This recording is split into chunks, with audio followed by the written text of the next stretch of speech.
London is doomed, said Dr. Goebbels. And Adolf Hitler's intuitive propaganda experts claimed that in its first few days of attack last June, V1, the flying bomb, the robot bomb, the buzz bomb, had almost entirely removed the city of London from the war-scarred face of the earth. But soon even German propaganda changed its spots. Once again, the great, patient, enduring city of London was suffering.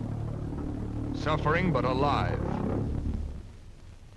You can sit back in your seat in this theater and see and hear V1, but you cannot imagine how London suffered and worked and fought. Find yourself as V1 might have found you, coming at you from dawn to dusk, from dusk to dawn. Any day, all day. Any night, all night.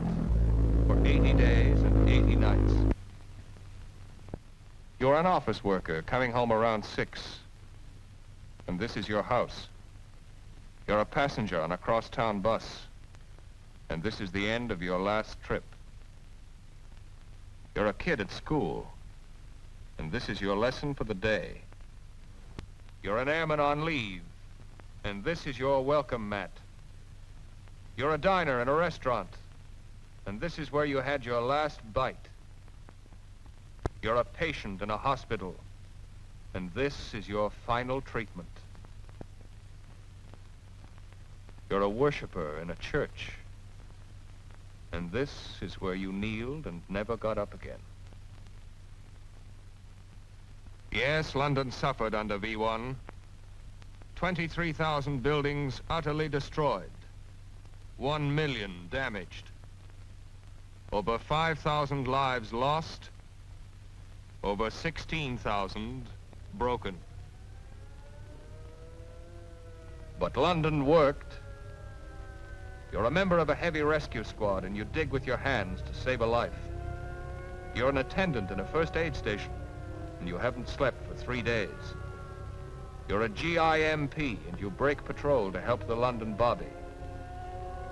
You're the man on the street and you do what you can.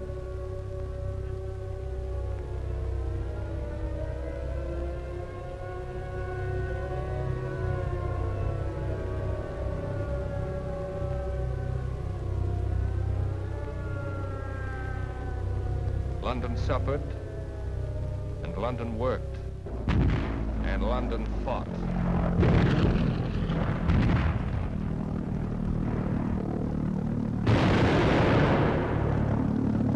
You're part of the crew of an Ack battery on the south coast, and you can't close your eyes.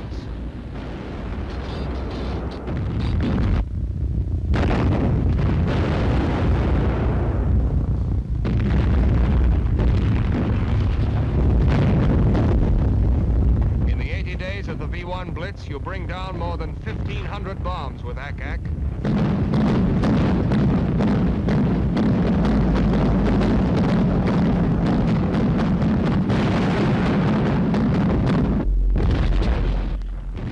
You work hard down on the south coast, in the white sun and gray mist, and in the nervous night.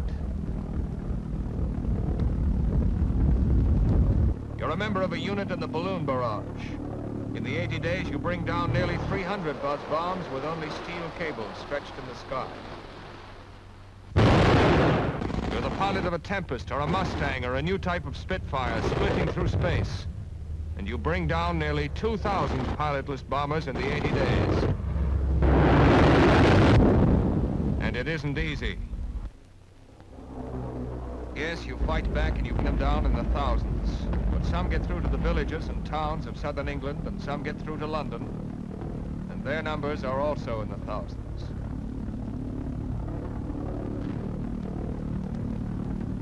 They come droning and sputtering and roaring, and you don't know when they'll suddenly stop and drop on you. You're a farm laborer, and it's like sitting in the dentist chair when they come over, only worse. You're a hairdresser in for a swim on Sunday afternoon. And it's like seeing snakes if you don't like snakes, only worse.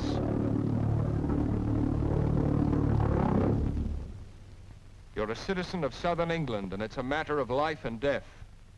Your life and your death. You're a roof spotter or any kind of spotter, and there's nothing you can do except watch out for them and pray.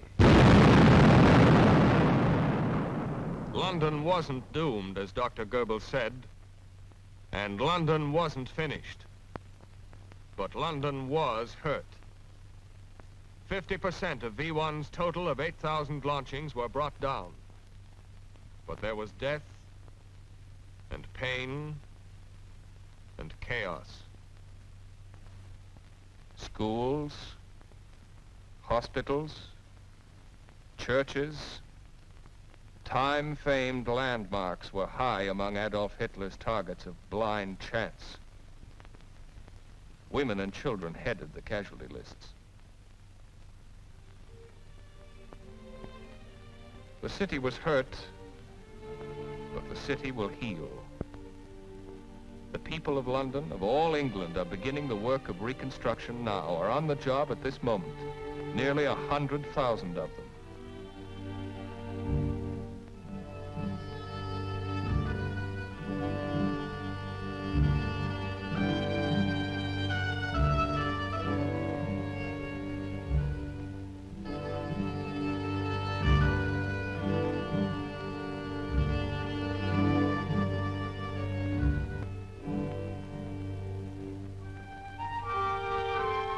$150 million tiles and slates are on order for buildings like these, and 200 million square feet of ceiling and wallboard, 50 million square feet of glass.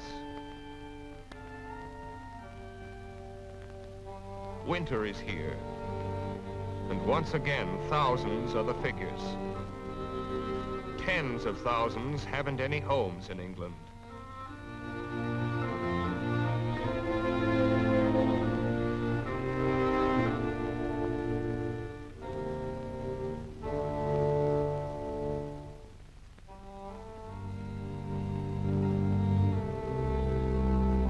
But home is where you hang your heart.